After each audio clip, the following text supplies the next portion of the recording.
Good evening, everyone. How's everyone doing there out in TV land? Jefferson, Cheeto, how are you guys doing tonight?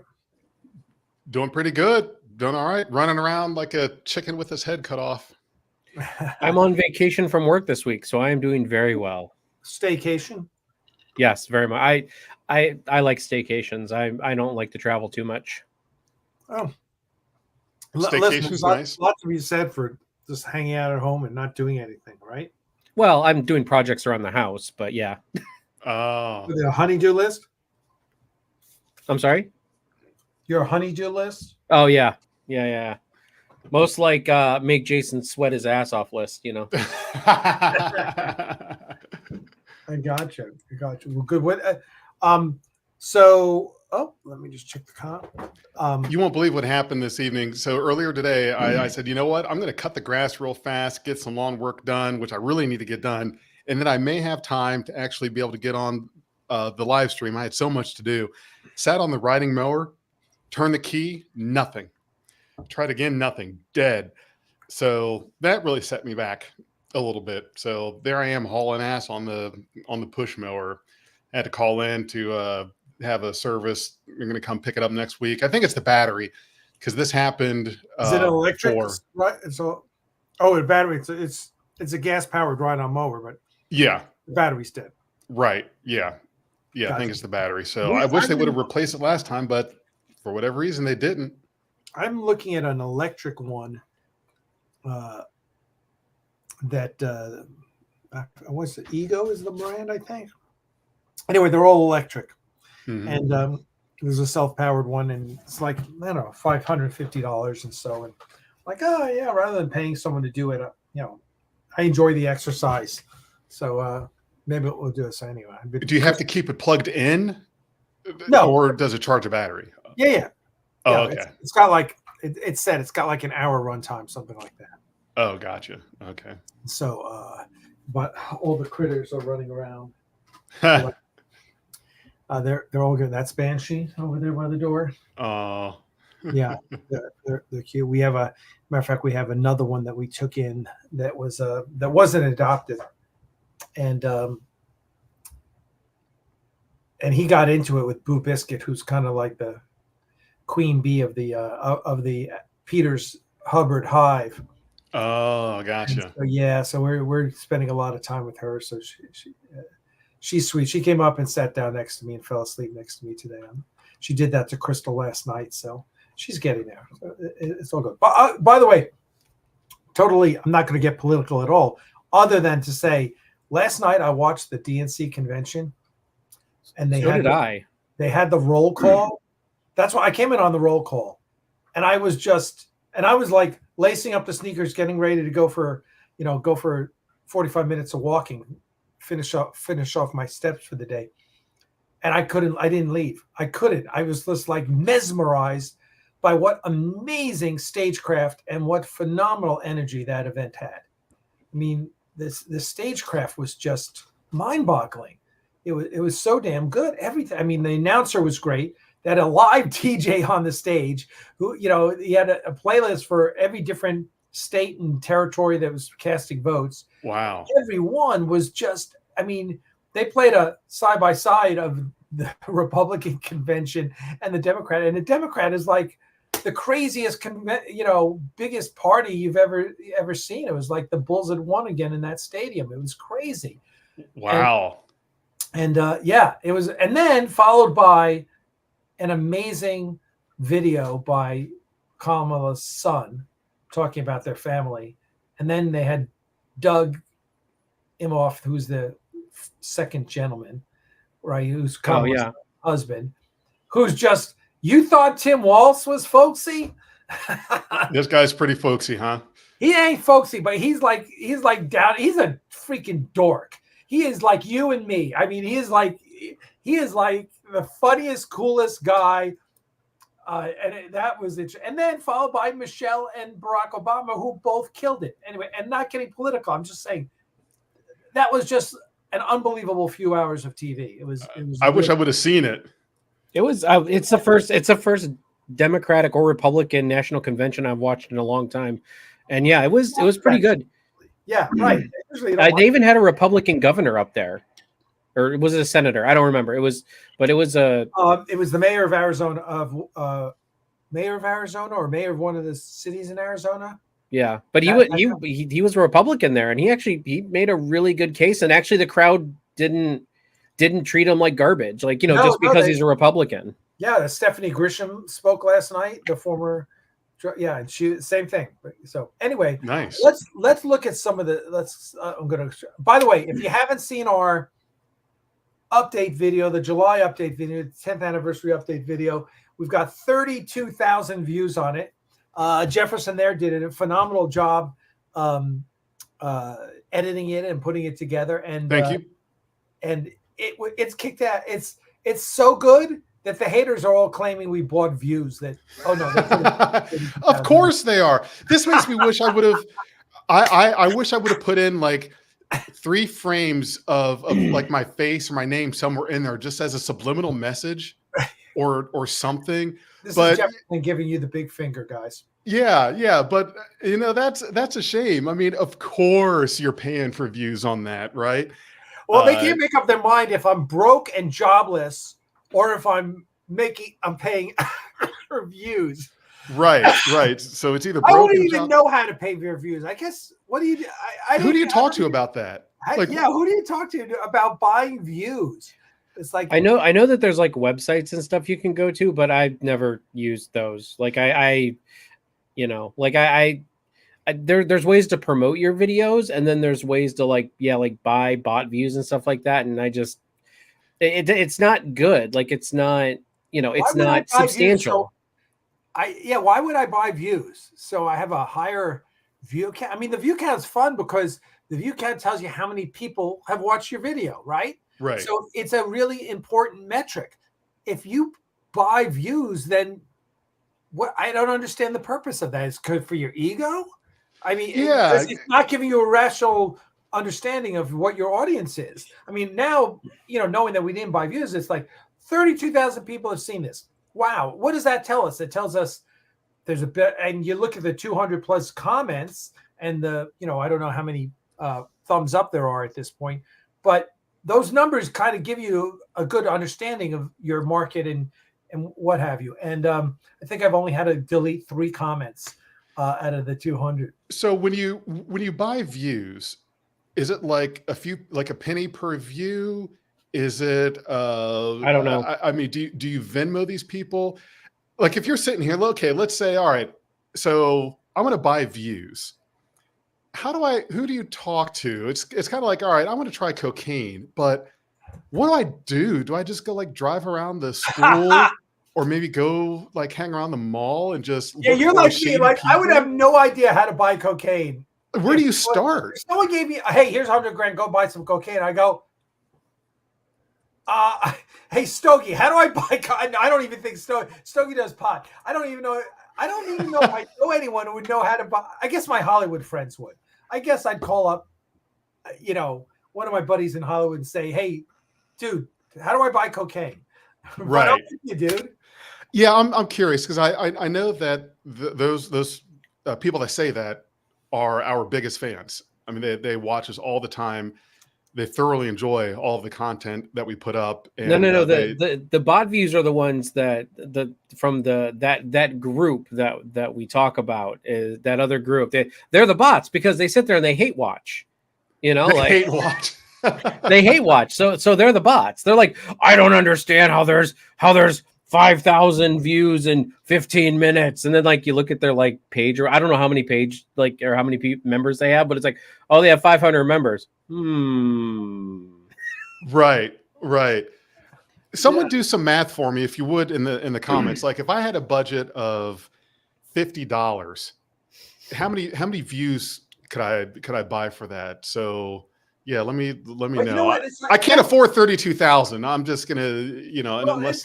it's like drugs. It's like when I was in college, I didn't do drugs because I couldn't afford it. Besides not wanting to do drugs, wasn't that the best time to buy it? Costs were down. It's like how much, and then someone would tell you how much it costs, and you go, "How much?" You blew that shit up your nose? I said, boy, I'd take that money and have a lot better time than spending it on drugs. So it's the same thing with views. It's like, I don't care. If you said, oh, I'll buy, you'll get 10,000 views for $100. $100? Crystal and I can go to our favorite restaurant and have a night out and have a really good time for $100. Why would I spend $100 on 10,000 views, right? You know how much Robux I could get for my kids for $100? What's Robux? So have you heard of this game called Roblox? It's a game all the kids are playing. It's Roblox. They've got me playing it. My son plays it. And my daughter plays it too. So both my kids play it. I'm trying to think of how to describe it, and I can't think of how I would describe it. It's like it's like customize your own adventure, but like with Minecraft looking characters. I was gonna say it sounds like Minecraft. It is, but it's like you can customize your own adventure because there's a little bit of programming involved from what I've seen. I've never played it, but my son talks about it, and they actually do have like actual adventures with like text storyline and everything like that. And then they run around and there's obstacle courses and there's games like you got to outrun. Like there's actually like thriller games where you got to like outrun a clown, or I've seen him play that one. Jesus. I know it. It's like scarring a kid. I know. I tried to look up and see if there was a Star Trek one time because I, on my gaming channel, it's like, you know what, if there, because everyone says I should play Roblox. I'm like, if there is a Star Trek Roblox, I will play it, but I am not playing it unless there's a Star Trek Roblox. Right. So Roblox is the game. The in-game currency is called Robux. Okay. And they have microtransactions like every game has for avatars, clothing, just all the different items, all the different stuff. So yeah, I mean, I can think of all kinds of things that I would rather spend my money on than YouTube views. Yeah, and even I mean, we are the group of us in the Axanar clan on World of Warships. We're all legendarily cheap. Like we're like we play for free. We don't spend money on that game. Like at Christmas time, all of us will, we all kind of spend like $100 on the crates that they give you, and that. But we all save up all year and spend like $100, and then we tell each, hey, I got this ship, and I got got all this stuff. Right. But so, that's another thing. I'm like, $50 on views. Wow, I'm like for one video. You know what I mean? Like, yeah, I'm like $50, man. I could get the Yamato at tier 10 for that's the way I'm thinking. I'm thinking of the battleships I could buy or something. So, but first of all, so I got to say that Jefferson has made the big time because he is now an object of Axa hater scorn. The Axanar Crew now hates Jefferson. I am told, because I don't go there, right? Crystal filters things into me, and I am told that Jefferson is now approaching Jonathan Lane levels of infamy. Holy shit, is that bad? Yeah. Oh, I didn't know that. I mean, they hate Jonathan because he's Jonathan's just a straight shooter. Jonathan pisses off everyone. But basically because Jefferson is bought into the cult of Axanar, I guess, we have a cult, I guess. Make sure you get your membership card at the door. Yes, it is a cult. Now, do you offer dental? Are there any... No, it's not that kind of cult. No upsides. No. They say it's the sex cult, but I haven't found any sex in this yet here. Sign me up. I know, right? It's like I was about to say they don't know what we do on the weekends, then, do they? I mean, like how does one go about? Same with the bought views or finding cocaine. How does one find this stuff? Is there a 1-800 number? Is there a I don't know, and I know those guys don't know because they're all just like incel, as basement trolls. But so that was the first thing I had to mention, that Jefferson is hit it big with the haters. The other thing Crystal said is they're all wondering how I got my black eye. And so I'm like, Crystal hit me probably. I said, why didn't you say to that? I was told Crystal. I said, just tell him I got out of line, and I was ready to post a response to a hater, and she says, you're not going to do that. Bam. Yeah. No, here's what happened though. I I almost never respond to the haters. But I did recently post because I was like, what idiot thinks I actually pay for views? You have got to be an absolute moron to think that. And every time I think it's when they get mean and nasty, and I just, you're idiots. But when they do something so outrageously stupid, you just want to point out, do you realize how stupid you are? Do you ever listen to what you post because you're that fucking stupid? And that was it. So I'd say, Crystal, just tell them you hit me over something, So especially because they all think, led by Paul Jenkins, they all try and picture Crystal as like my slave, and she does everything I tell her to do and post like in their mind, everyone on the Real Truth About Axanar says what I tell them to say.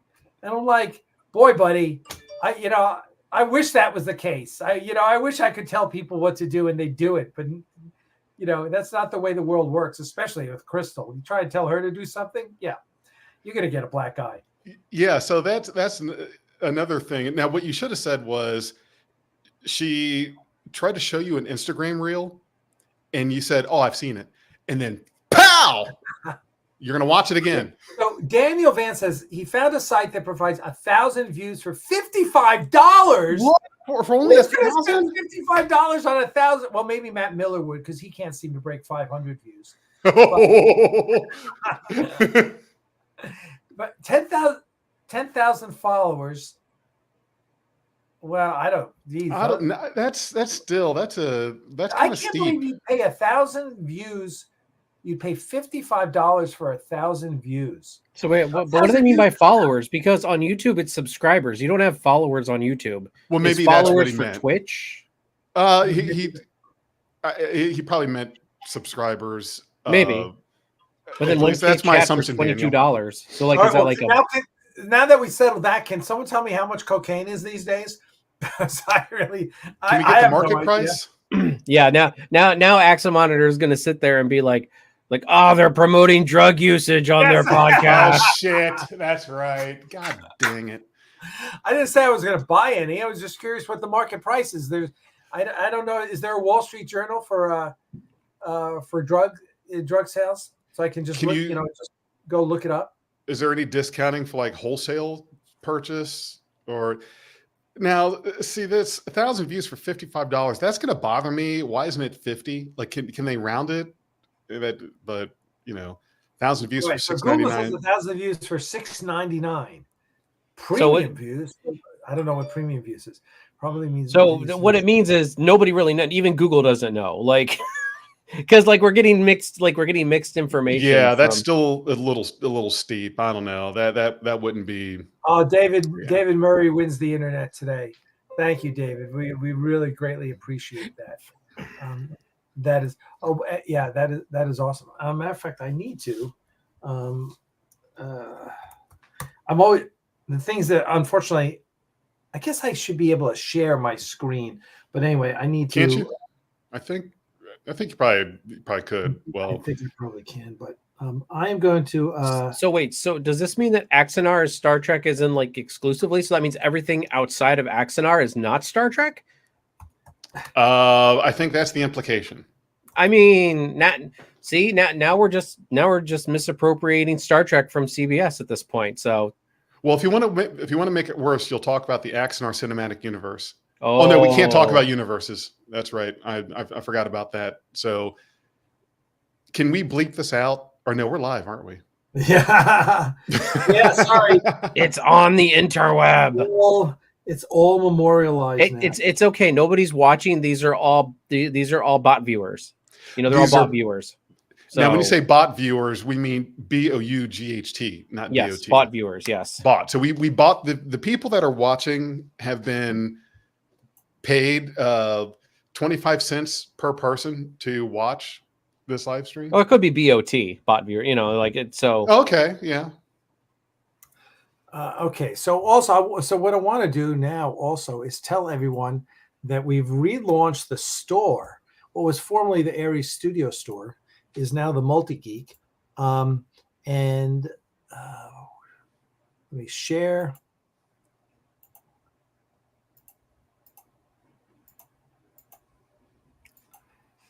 So I just put the URL in the chat, and I will put it in the show notes as well. Let's see. I know. So it's live. It is. We spent a bunch of time working. It's a Shopify store. We spent a bunch of time working on it, and it's still not finished yet. Sorry, shut off my phone. Where's the Cheeto bobblehead? Yeah, Where's the what? The Cheeto bobblehead. Some bobbleheads, like one of me, one of Cheeto, one of Alec. Oh yeah. No bobbles. I guess we need to get pop those. yourself. That's what they call it. Pop yourself. Oh, pop yourself. Gotcha. Yeah. Can you actually make the? Is that something? Yeah, like you can submit a picture, and I think that they actually make a pop of. I mean, it costs a ton of money. I've never done it, but I've thought about it. I'm like, maybe since I've got all this, maybe I should do one for myself. And I said, no, you know what? I've got Johnny Bravo right here. He looks just like me. You know? Really? I was gonna say that kind of looks like Christopher Pike. I mean, I have been mistaken for Anson Mount a couple times, you know, especially when he had the beard, you know, in the first episode of Strange New Worlds. By the way, so everyone go here. I'm going to put it in the right now. I'm working on putting it in the show notes, so it'll be easy to find. Let me do that. And here we are. Here we are. I'm going to. Well, it's going to be on the YouTube show notes. All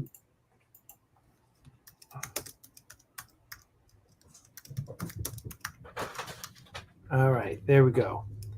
So now I hit save. So now you should see it in the show notes on YouTube.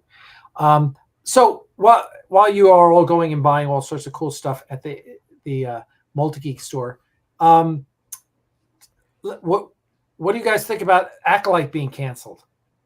I mean, it doesn't surprise me with the backlash it got. Yeah, I wasn't surprised. Yeah. I mean, I don't think it was that. I don't think it was as bad as they made it out to be. But I don't think that like a lot of people were willing to forgive some of the things just because it was supposed to be a quote unquote woke show. And a lot of people were willing to forgive the bad parts. And then a lot of people were harping on it because of just, you know, the wokeness of it. And honestly, the only thing really woke about it was the director's comments about Star Wars and the fandom. Well, and which were what? Because I don't pay that close attention. Oh, just there's too many males in Star Wars. There, you know, we want to make. I think she might not have been the one who said, "Oh, I want my show to make people feel uncomfortable." You know, like stuff like that. What? I remember that comment. I want to make a great film. How about that's what you say? Yeah, but that's what I'm saying is that I watched the entirety of the Acolyte. I didn't think it was that bad. I didn't think it was that great either. You know, like I wouldn't say it blew my mind. I think it's kind of like a first season of Star Trek. Like they really didn't have a chance to get their footing, you know, but I think all the backlash and all of the drama behind it just made Disney like, all right, you know what? We're good. That's part of the problem, dare I say, is that you had the hater trifecta: female, minority, and children. It wasn't going to last. That's the problem. Is those are the three things that you will get your fans to hate your franchise if you include that. Discovery had 2 out of those 3, and Acolyte had all 3. And that's the problem. Is I really don't want to disparage the audience, but you really have to be mindful of your audience when you are dealing with in any combination of those 3. When your show main characters have some combination of female, minority, children, You're going to be asking for trouble. Same things happening with Doctor Who, Star Wars, Discovery drew the same ire from the fandom for those same things. And I mean, I get what don't you're saying. say bad writing. No, but what about Picard season 1? It had like none of that, and it was bad. And like people said it was bad. Yeah. Like no kids. Picard was the main. Were there females in it? Yes. Oh, every time I say females, I want to say it like Grand Nagus. Females. Anyway. But Picard season 1 and not that I'm saying you're wrong. You are right. Like there is definitely there is a sect of people out there that when those 3 things are involved, their ire will be drawn. Yes. But I'm just saying, like like Picard season 1 was pretty bad. A lot of people admitted it, and it had none of those things. So, I'm just saying, like that's probably, I think bad writing is a legitimate reason for something to be bad. But I think with the Acolyte, as I said, I just think you're right. It had those 3 things, but they weren't as bad as the incels, I guess. I don't know. But made it out to be. Picard season 1 had 3 females in the main cast: Seven, Raffi, and Girardi.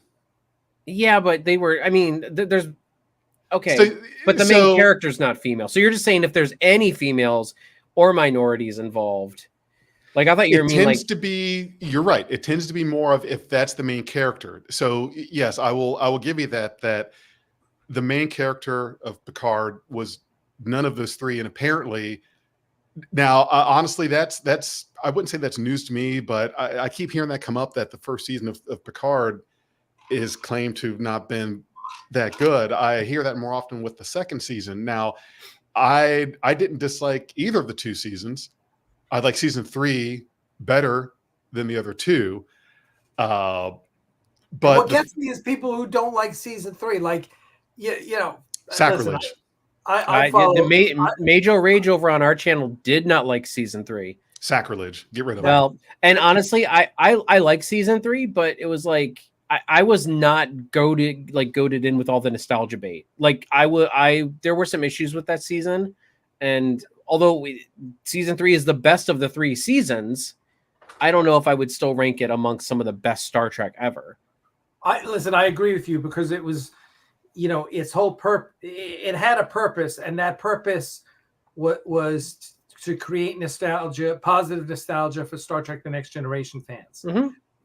And not taking anything away from what Terry Matalas did. So, because he did his job, he did exactly what he set out to do, mm-hmm. right? It might not be the goal that I wanted, which would just make brilliant new original Star Trek, but his goal was, I'm going to make the closing chapter of Star Trek: The Next Generation. I'm going to give all the fans exactly what they want. I'm going to just layer it in there, mm-hmm. Just ooze it with, Sherlock, with Moriarty and with Kirk's body and blah, blah, blah, blah.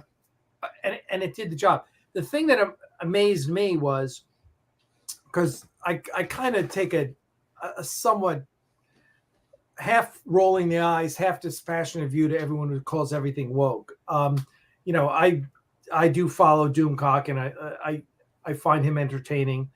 But when season 3 of Picard came out and he hated it, I was like, wait a second. Whoa. You hate this?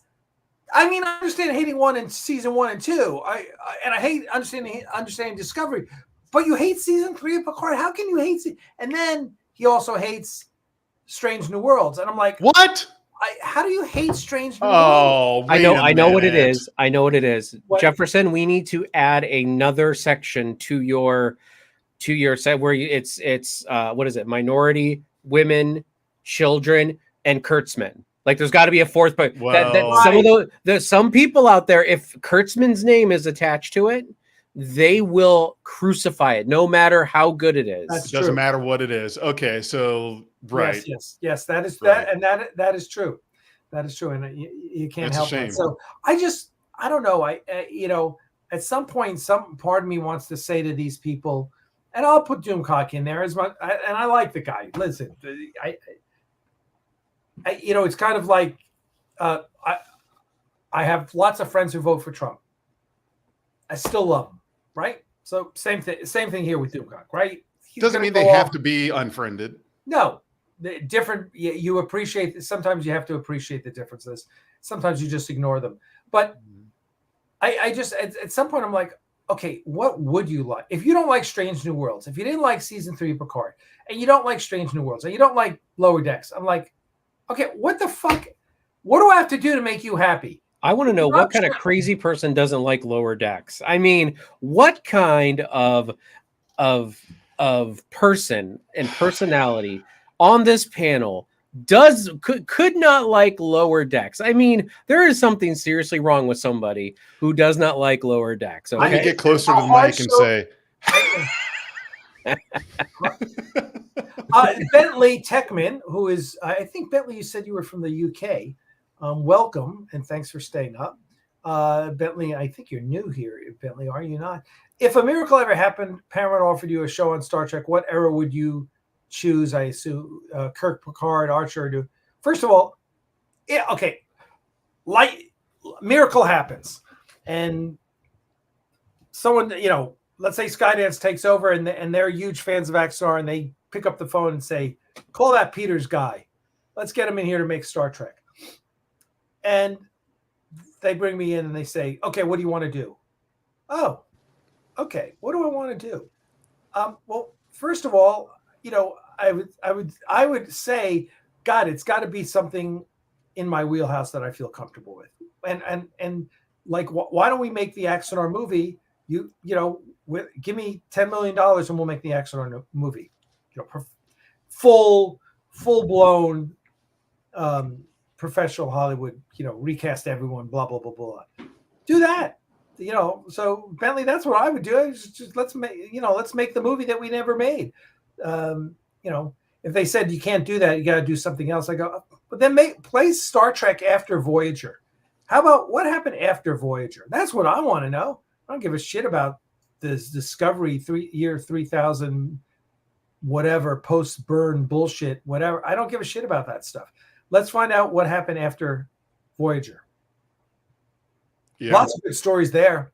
I mean, technically, Lower Decks and Prodigy take place in that time. Yes, frame. yes. But, right. I mean, I get what you're saying. Like a live action show post Voyager's return. It would be nice. And you obviously couldn't involve the Voyager characters just because they're so much older now. Are you talking like directly after Voyager got home? Or are you talking about like post Nemesis? Do it 25 years after. Yeah. Do it. Okay. So like Picard timeline. Like Picard. Yeah. Yeah. But Picard, see. I thought you meant like right after Voyager got home. I'm like. This is, if you're making Alex Czar of Star Trek, I'm going, okay. First thing I'm going to do on day one is say, okay, everyone, everything Kurtzman did is an alternate timeline. Okay? Let's just get that straight. That is not prime timeline. Okay. That's you're right, though. I mean, but everything you did, alternate timeline. Now, from that, you can bring in whatever you want. You want to say Lower Decks and Prodigy were prime timeline, and all the live action stuff was Kurtzman time. Fine, whatever. You can work it. But I'm not going to buy into all that Discovery bullshit and Picard and everything as prime timeline. I'm just not. I'm sorry. That's not the way it should have been done in the first place in my book. And that would be, and then I would do a Star Trek like we're used to, like Star Trek Strange New Worlds has tried to done. But rather than shoehorning it into the past, do what we all would have loved Discovery to be. Post Voyager, what's happened, and make it 25 years later. So Harry Kim is finally a second lieutenant, or he's chief ensign now. Like, yeah. But I think that they missed the boat by not giving the fans what they wanted, which was a continuation of the Star Trek we all loved. Yeah. So let me do this, Cheeto. I want to address your reaction to the Discovery and Strange New Worlds not in the prime timeline, because I've been thinking a lot about this myself. So my thought behind this, my old rationale, and I'm not including Prodigy or Lower Decks, because I think Discovery and Strange New Worlds already is enough in this example, but we know that Strange New Worlds and Discovery are in the same timeline with each other. Whether that was Prime Timeline or some other timeline, they are together. Now, this is why I'll say that Discovery and Strange New Worlds are not in the Prime Timeline. The reason being is that Strange New Worlds, I forget the name of the episode, but it was this most recent season when La'an and the other alternate timeline Kirk were sent back in time to Earth's past, and it was the 2020s, and Khan was a child. So in the Prime Timeline, Khan was born in the 60s-ish, but by the mid-90s, he was already shot off the planet. Yep. Now, yep. The way I look at it is whenever there's an incursion in the past, there's a little bit of give and malleability to the timeline before the events of what you do or what you affect branches you off, breaks that, and puts you into another timeline. I can't say that I'm ready to claim what event that was that put Discovery and Strange New Worlds in an alternate timeline. I can't.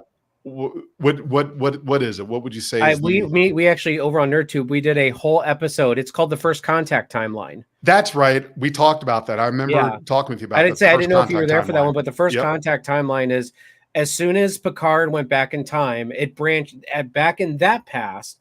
It branched off a new timeline from First Contact. And so what happened and because the Borg did make an appearance in Enterprise, everything like going back then, and then it branched off. So then Enterprise, Discovery, Strange New Worlds, all is this brand new timeline moving on. Okay, so I can take that Enterprise, Discovery, and Strange New Worlds are in the First Contact timeline. Okay, I can buy that. The problem with that, though, is why? Well, wait a minute. Okay, I can go with Enterprise being in the First Contact timeline. I can go with that.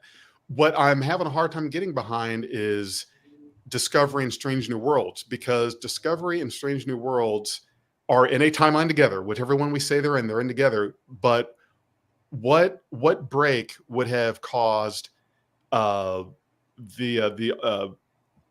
Augment and Khan to have not delayed. To be that delayed? So what event was that? They're saying okay, so the Temporal Cold War. They're saying it's the Romulans. And it could feasibly be like the Temporal Cold War, like Romulans of the 27th century or whenever the Temporal Cold War takes place. You know, like that was kind of how I took it. And I don't remember in that episode. I know what episode you're talking about. I don't remember if they did specify what time frame they were from, if they were from the 23rd century or the 22nd, or they just didn't say what time frame they were from, because it makes me think that that because they went back in time, it just the Temporal Cold War just kind of ravaged the entire timeline and made alternate branches all over the place. Right. So the eugenics wars were in the 90s. Right. I'd have to look it up as to when Khan was born. I'm sure it was the 60s something. So whatever incursion put Discovery and Strange New Worlds in a timeline that the eugenics development and Khan wasn't around until closer to the 2030s. Let's see. 2030s. In that episode, Khan was 8 years old, and that was 2024. Yeah, so he was born in 2016. Okay, so 30 years after that would be 2046. So something for him to have not been around until 2016 meant that something would have had to have happened before the 60s to cause an incursion to make the eugenics not happen in the 60s for Khan to have been born. So, and I think in that episode they kind of I think that's kind of like they're talking about the whole time has a way of adapting, Sure. right? So the Romulans go back and try and kill Khan to mess up the timeline, and by doing that, say they're successful in preventing Khan from being born in the 60s. Basically, what they're saying is he's born anyway. Like, right? It's happening whether we like it or not. Whether you like, right? It's that whole theory that time, time fucks you back. If you fuck with time, time's going to fuck you back. Mm-hmm. And I think that's where they're going. I mean, Akiva Goldsmith said in an interview that yes, we're messing with the timeline. He literally said it is no longer the prime timeline. Right. He said that. So the question is, where are these changes happening, and how is that creating alternate timelines? So yeah, I mean that is the biggest mystery, because I think what this really is a product of is left hand not talking to the right hand. You know what I mean? Like that's the real life explanation. So I don't think we're going to get a solid answer. There was a comment up here where Sturm says, "I'd say no, Cheeto, as Enterprise respected TOS canon in Intermirror Darkly." Yes, they did, but however, who's to say that the Defiant did not get shifted into another timeline with the Tholian web? Like, it went. I mean, and plus that was in the mirror universe. That was not in the because like Intermirror Darkly is the mirror universe. Mirror universe. That's mirror universe. Yeah. Yes. So, I mean, which is one of many alternate timelines. Yeah. So, I mean, technically, Enterprise respected it, but that doesn't negate the fact that that Enterprise might be a different. And as I said, there's no real big indication besides the fact that, they say, oh, it was the first Enterprise or whatever. But then there's the NX-01, and that was technically never talked about, but that's because it wasn't made yet. So we have to kind of suspend our belief for some of this stuff, only because we can theory craft all we want, but at the end of the day, the only person who can answer that is the writers who wrote those episodes. Right. What were you thinking? I just didn't think about it, is probably what the answer you're going to get. That's absolutely. And that's where I think we spend way more time thinking about this than the writers of Star Trek ever do. Right? Oh yeah, 100%. Right, orders of magnitude. This is one of the things I think that fans love about Prelude to Axanar, because certainly it was conveyed to me when we were on tour back in 2014, 2015. They would come up and they'd ask me questions, but a lot of people were like, "Oh my God, you thought of everything. You worked through the problem." And I say, "Yes, we worked through every problem." Like, so when you see Axanar and when you see these next two episodes, there's a reason for everything. So why are there ships that look like JJ Universe ships, but not quite? I said, okay, because we believe that there was a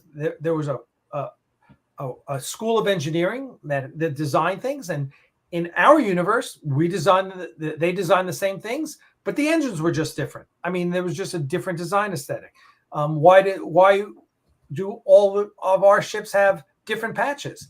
Well, I understand both theories of the Star Trek film production, TV production, and why some people say they all should have had a chevron, and some people say no, every ship was different. I get it. We've been trying to work that out, and we know that was a production issue. That wasn't a canon issue, right? Right. We simply choose to follow the theory that every ship had its own patch.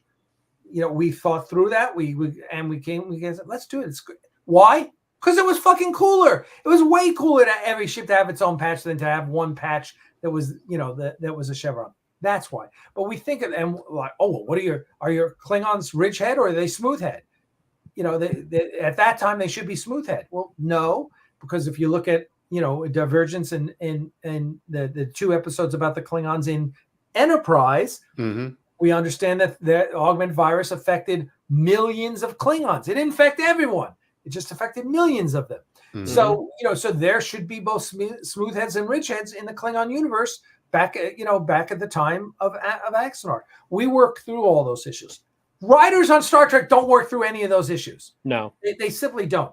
they If go. They go. know- Which nostalgia thing should we grab this week to kind of, they're like, how Plug- does this fit in the canon? Yeah, Gorn, let's take that and let's make it Gorns versus mash it up with aliens, and that's what we're going to do. That's what. Right.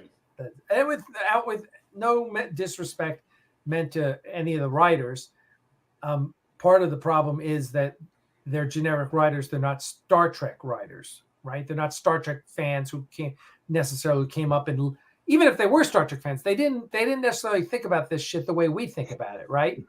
We obsess about this stuff. So yeah. So strange. Dustin Z said Strange New Worlds and Picard did push 2024 to 2040. Okay. Picard, I think at the end of season 2, they did. I was actually going to look that up. I thought that the Picard con file that was in there actually had 1990 something written on it. Okay, hold on. I'm gonna do my research, aka Google. Wilhelm, that Captain America shield is from the first Avenger. It's from the first Captain America movie in the. Is that an actual prop or is that? Yeah, that's an actual screen use prop. Nice. So yeah. Listen, that's like, well, I mean, I love the entire Captain America trilogy, but that first one just blew my socks off. Joe Johnson. Just because it was such a good movie and they took a big swing and it paid off. Oh yeah, no, it was great. Actually, it says Project Con confidential funding report, June 7th, 1996, is when Soon was looking. The file that Soon was looking at in 2024, I think, in Picard season 2. Didn't they came when they went back, or 2025, something like that. It was a couple years in the future of when it released. But yes. So the actual project file does say 1996. Now I don't know if that's what they mean, like Khan was born in 1996, or if like that's from 1996, like that's when the whole Khan eugenics war, everything went haywire. You know what I mean? Like, because the eugenics war was in the 90s. Right. I do have to totally change the subject for 1 second. Donnie, this is news to me. I grew up on news radios, 880 AM in New York City, CBS. I did not realize. It's amazing that AM radio still exists as far as right. Yeah, there's still AM radio. God, I know. So yeah, I grew up on that. So thank you for saying that. So yeah, but I think there should be the keeper of the canon, right? Mm-hmm. I agree. There should be one person who's in charge of, like, because they do this at the MCU. Marvel. Whether that's Kevin Feige or someone else, there is someone who's saying no, we can't do that because when you also, the other thing is, when you go and look at all the things that were in, and I watch the little reels on Facebook or Instagram, whatever, and all the people who are picking out all the little things, and it's like, and they pick out, like, in the first Iron Man they did this, so in Endgame when he does this, it's because of the, like, holy shit, really? I didn't, and so they pay attention to that shit. You're not going to catch Marvel screwing up in that, whereas CBS all the time they just make, and my argument is that there is a lack of consideration for the fans, because if they really knew their audience, now that can be CBS, that can be Kurtzman's, or that could be Secret Hideout, whoever. If they really cared about their fans, they would be addressing this stuff. But they don't care about us, because they're all like, look, they think here, Star Trek fandom is concentric circles, and we're at the core, right? But the big concentric circle on the outside is all the new viewers they're trying to get to start watching Star Trek. And that's who they're building Star Trek for. They don't really care about this core, because they know, and they've said, it doesn't matter what we do, those fans are going to keep coming back. They've literally said that. Right. That is an absolute disrespect for your fans. That's simply taking us for advantage. Marvel would never do that. Kevin Feige would never allow that to happen, because that is one of the core precepts of the Marvel universe is internal consistency. Right. Star Trek has no internal consistency. And I know there was a comment about JJ Trek. I am totally cool with JJ Trek. I'm totally cool with it. because he did us the courtesy of saying it was an alternate universe. Yeah, he Right. did. He went out of his way to say that it was and he had Spock give a whole speech in the movie about why it was an alternate universe. And that's called respecting the fans. That's right. That's right. Because Exactly. he knew they didn't really baby us in that scene. He laid it out for the people that aren't used to Trek, but at the same time he respected our time by making it a quick exposition and moving on. Yep. Yeah, exactly. So anyway, more pontification here, but let's see. Well,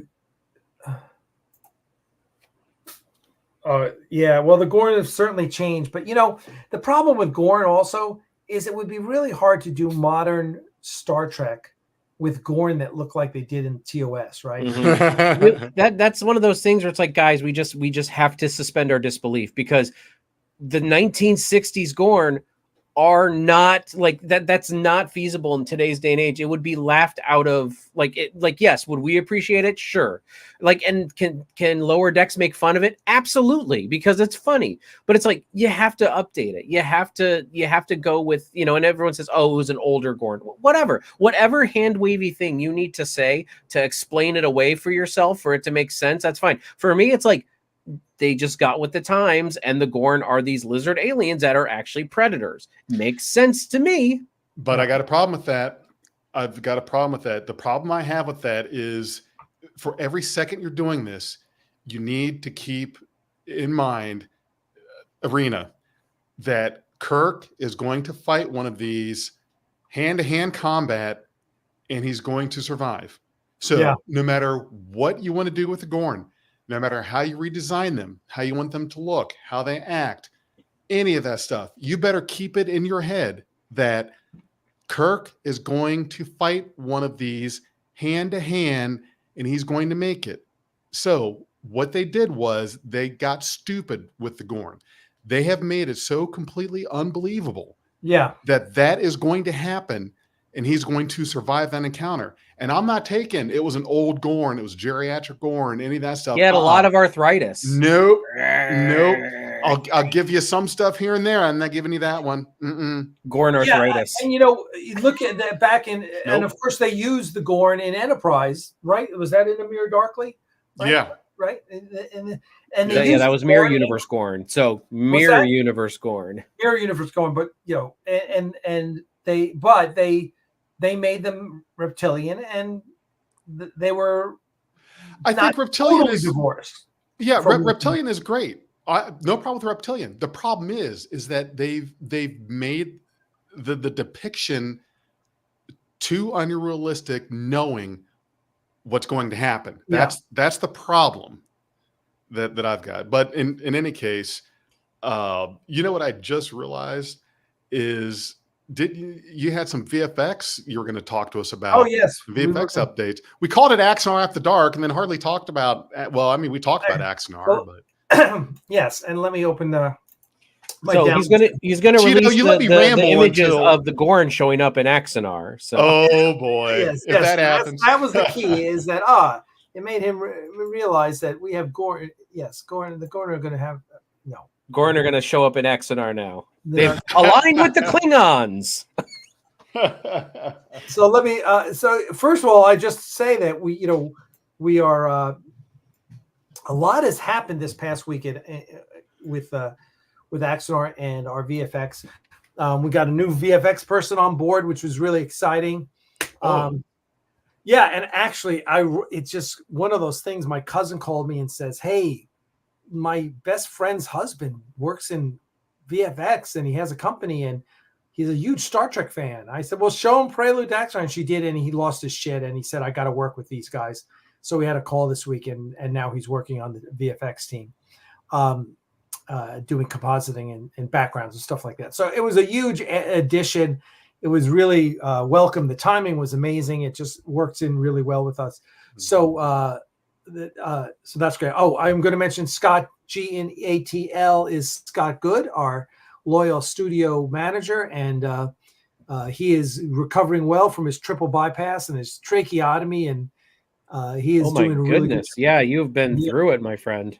He has been Welcome through back, it. He Scott. has, and and we went to Dale and I went to see him about 2 weeks ago in the hospital, and we had to give him some tough love and slap him around a little bit because he wasn't doing his PT. So he did. He toughened up and he's kicking ass at it. So Scott, we're all looking to see you back again. Listen, as a therapist myself, do your therapy. Everybody, when you have to do therapy, do your therapy.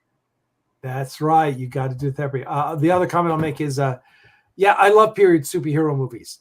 I love The Shadow. I love The Phantom. Rocketeer, Joe Johnson. Yeah, Joe Rocketeer. Then, funny enough, the same director did Captain America: The First Avenger. Joe Johnson. Joe Johnson was also. If you have the Star Wars sketchbook, that's all fucking Joe Johnson's work. He was an illustrator before he was a director, so he's amazing. So I totally agree. I thought the Eternals movie should have been a period piece. Like I think it should have taken better. way better. Yep, I totally agree with you there. And I have a friend who said I had a friend who said the problem with Superman is it's meant to be a period piece. He said you need to set the Superman in the 30s, and I was like, oh man, that's amazing. So they need to do, but we won't see it. But anyway, so there you go. So getting back to Axanar. So let me open up a couple scenes for you guys. This is all previs, guys. So, as we've talked about, previs is not finished effects shots. It's what's sent to us by our VFX team to approve. When we go, yeah, that works. That looks good. So here you go. Boom, boom. All right. So here's those are some ample nacelles. There you go. So one of the things you'll see is obviously there's things that aren't finished. It's very rough. And we're in the process where you're just seeing a lot of multiple ship shots, right? We're finally getting into that. Like we need a lot of shots, a lot of ships in a shot. Here's a great one that I really love. This is very, very different. Boom, boom.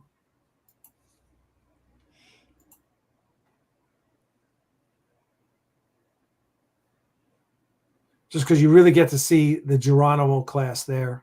Yeah. That's a great shot. That's a great shot. Yeah.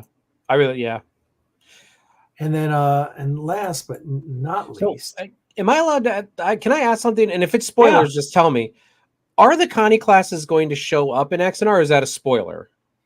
I'm not going to answer that question. Cool. Okay. People are, hey, you going to see the Enterprise? Hey, wait, this isn't a well, everybody knows my view on the Connie offline. So. That's me offline. Okay, so here's the last one that I'm going to show you guys tonight. And I love my ship so much. The Vulcan ships too. Nice. Yeah. And I know we can't talk about it today, but I've always wondered what happens to all of these ships. I know that each race kind of probably has their own maybe militia fleet, after they join the Federation. But it's just whatever happens, you do see them from time to time, like in the motion picture you see the Vulcan shuttle, the Vulcan ship that delivers Spock, but it's you just never see them that much anymore. I know. So the way it happened, the way it worked out is as Starfleet grew, the Federation grew, each of the main races had their kind of their thing that they were good at technology wise. And what they did was that there was a decision made to instead of the Vulcans, the Andorians, and the humans continuing to do their own fleets, Vulcans, Andorians, Tellarites diverted more of their resources to, okay, the humans know what they're doing when it comes to ships, and let's pull our resources into one thing. So it was kind of a resource pool, and it was decided that Starfleet would be the place where the main military and exploration fleet for the Federation would happen. Now you still had some Vulcan ships, some Andorian ships, Tellarite ships, but they didn't focus on those as much as time went along. It was, let's put all of our resources into Starfleet. Yeah, because that's where they were sharing technology. Yeah. So, I mean, the Andorians were heavily involved in, I know that. I mean, like they were involved in weapon development. Tellarites were, I think, involved in more like planetary defense type.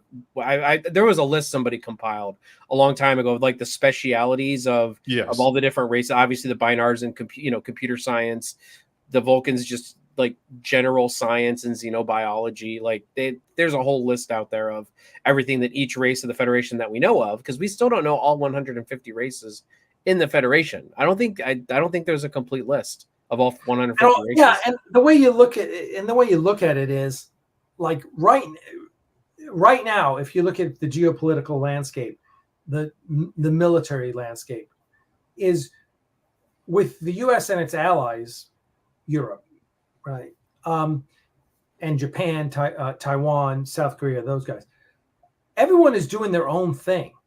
Now, there are some things that the U.S. is just so far ahead of everyone else that, so they all want to buy F-35s, okay? But they all got their own tanks. Like, most U.S. allies have their own tanks. They don't buy M1 Abrams. They got their own because technologically, that technology is pretty ubiquitous. It's pretty commonplace. And Germany, Poland, Taiwan, South Korea all have their own tanks, and they're good with that. But when they want air superiority fighters, they come to the U.S. So and that's because the U.S. has the best tech. Now, there are projects where everyone pools their resources. For example, in Europe, they have the Eurofighter, which is all the European countries coming together to develop the single plane that use the best technology from all over. And that's kind of where you are with Starfleet.